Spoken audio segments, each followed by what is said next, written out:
या देवी सर्वभूतेषु कूष्माण्डारूपेण संस्थिता नमस्तस्यै नमस्तस्यै नमस्तस्यै नमो नमः। आज आपको सुना रहे हैं शारदीय नवरात्रि के चौथे दिन का दुर्गा सप्तशती पाठ। आज का दिन माँ कूष्मांडा को समर्पित होता है। माँ कूष्मांडा योग ध्यान की देवी हैं। सिंह पर सवार तथा सूर्य लोक में निवास करती हैं। माता अष्टभुजाधारी हैं। माँ के हाथ में अस्त्र शास्त्र तथा एक हाथ में कलश भी रहता है। देवी का स्वरूप अन्नपूर्णा का है। माता को मालपुए का प्रसाद अत्यंत प्रिय है। माता कूष्मांडा का सप्तशती पाठ या कथा सुनने से ज्ञान की प्राप्ति, बुद्धि और कौशल का विकास होता है तथा हर मनोकामना पूर्ण होती है। महर्षि मेधा बोले, देवी ने जब पराक्रमी दुरात्मा महिषासुर को मार गिराया और असुरों की सेना को मार दिया, तब इंद्र आदि समस्त देवता अपने सिर तथा शरीर को झुकाकर भगवती की स्तुति करने लगे।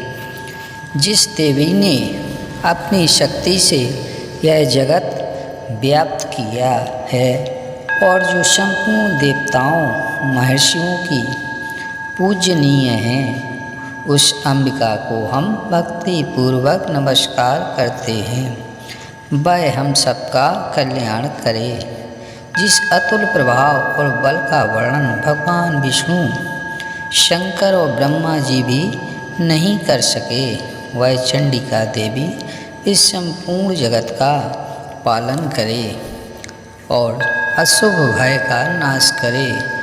पुण्य आत्माओं के घरों में तुम स्वयं लक्ष्मी रूप हो और पापियों के घरों में तुम अलक्ष्मी रूप हो और सतकुल में उत्पन्न होने वालों के लिए तुम लज्जा रूप होकर उनके घरों में निवास करती हो। हम उस दुर्गा भगवती को नमस्कार करते हैं। हे देवी, इस विश्व का पालन करो। हे देवी, हम तुम्हारे रूप का किस प्रकार वर्णन करें। असुरों के नाश करने वाली भारी पराक्रम तथा समस्त देवताओं और दैत्यों के विषय में जो तुम्हारे पवित्र चरित्र हैं, उनको हम किस प्रकार वर्णन करें। हे देवी, त्रिगुणात्मका होने पर भी तुम संपूर्ण जगत की उत्पत्ति का कारण हो। हे देवी, भगवान विष्णु, शंकर आदि किसी भी देवता ने तुम्हारा पार नहीं पाया। तुम सबकी आश्रय हो। यह संपूर्ण जगत तुम्हारा अंश रूप है, क्योंकि तुम सबकी आदिभूत प्रकृति हो। हे देवी, तुम्हारे जिस नाम के उच्चारण से संपूर्ण यज्ञों में सब देवता तृप्ति लाभ करते हैं, वह स्वाहा तुम ही हो।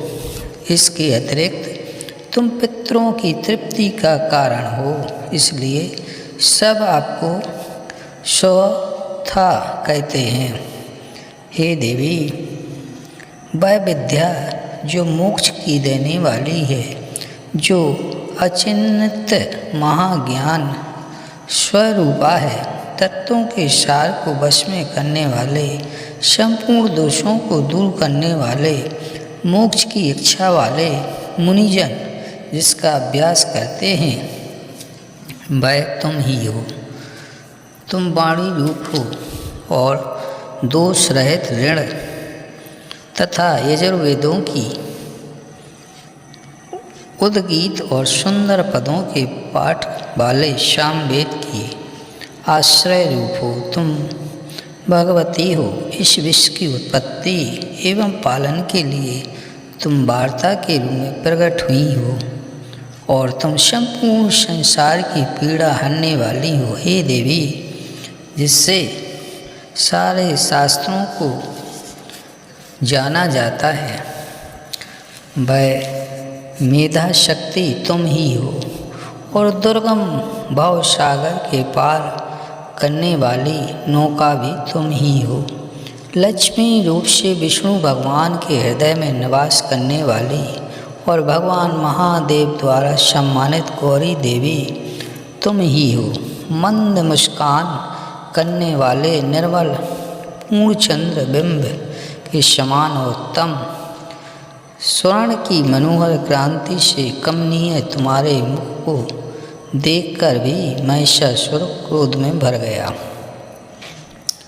वह बड़े आश्चर्य की बात है।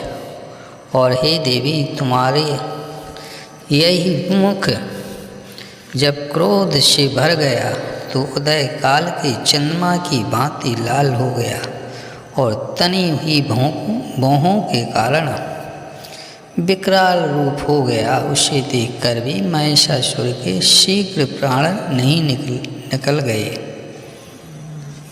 यह बड़े आश्चर्य की बात है। आपके कुपित मुख के दर्शन करने वाला भला कौन जीवित रह सकता है। हे देवी, तुम हमारे कल्याण के लिए प्रसन्न हो। आपके प्रसन्न होने से इस जगत का अभ्युदय होता है और जब आप क्रुद्ध हो जाती हो तो कितने ही कुलों का सर्वनाश हो जाता है। यह हमने अभी अभी जाना है कि जब तुमने महिषासुर की बहुत बड़ी सेना को देखते देखते मार दिया। हे देवी, सदा अभ्युदय देने वाली तुम जिस पर प्रसन्न हो जाती हो वही देश में सम्मानित होते हैं। उनके धन यश की वृद्धि होती है। उनका धर्म कभी शिथिल नहीं होता। उनके यहाँ अधिक पुत्र पुत्रियाँ और नौकर होते हैं। हे देवी, तुम्हारी कृपा से ही धर्मात्मा पुरुष प्रतिदिन श्रद्धापूर्वक यज्ञ करता है और धर्मानुसार कुल आचरण करता है और उसके प्रभाव से स्वर्गलोक में जाता है, क्योंकि तुम तीनों लोकों में मनवांछित फल देने वाली हो। हे माँ दुर्गे, तुम स्मरण करने पर संपूर्ण जीवों के भय नष्ट कर देती हो और स्थिर चित्त वालों के द्वार चिंतन करने पर उन्हें और अत्यंत मंगल कर देती हो। हे दरिद्र दुख नाशनी देवी, तुम्हारे सिवा दूसरा कौन है। तुम्हारा चित्त सदा दूसरों के उपकार में लगा रहता है। हे देवी, तुम शत्रुओं को इसलिए मारती हो कि उनके मारने से दूसरों को सुख मिलता है। वह चाहे नरक में जाने के लिए चिरकाल तक पाप करते हों, किंतु तुम्हारे साथ युद्ध करके सीधे स्वर्ग को जाएं, इसलिए तुम उनका वध करती हो। हे देवी, क्या तुम दृष्टिपात मात्र से समस्त असुरों को भस्म नहीं कर सकती? अवश्य ही कर सकती हो, किंतु तुम्हारा शत्रुओं को शास्त्रों के द्वारा मानना इसलिए है कि शास्त्रों के द्वारा मरकर वे स्वर्ग को जाएं। इस तरह से हे देवी, उन शत्रुओं के प्रति तुम्हारा विचार उत्तम है। हे देवी, तुम्हारे उग्र खड्ग की चमक से और त्रिशूल की नोक की क्रांति की किरणों से असुरों की आंखें फूट नहीं गईं। उनका कारण यह था कि वे किरणों से शोभायमान तुम्हारे चंद्रमा के समान आनंद प्रदान करने वाले सुंदर मुख को देख रहे थे। हे देवी, तुम्हारा शील बुरे वृत्तांत को दूर करने वाला है और सबसे अधिक तुम्हारा रूप है जो ना तो कभी चिंतन में आ सकता है और ना जिसकी दूसरों से कभी तुलना ही हो सकती है। तुम्हारा बल और पराक्रम शत्रुओं का नाश करने वाला है। इस तरह तुमने शत्रुओं पर भी दया प्रकट की है। हे देवी, तुम्हारे बल की किसके साथ बराबरी की जा सकती है, तथा शत्रुओं को भय देने वाला इतना सुंदर रूप भी और किसका है। हृदय में कृपा, युद्ध में निष्ठुरता, यह दोनों बातें तीनों लोकों में केवल तुम्ही में देखने में आई हैं। हे माता, युद्ध भूमि में शत्रुओं को मारकर तुमने उन्हें स्वर्गलोक में पहुंचाया।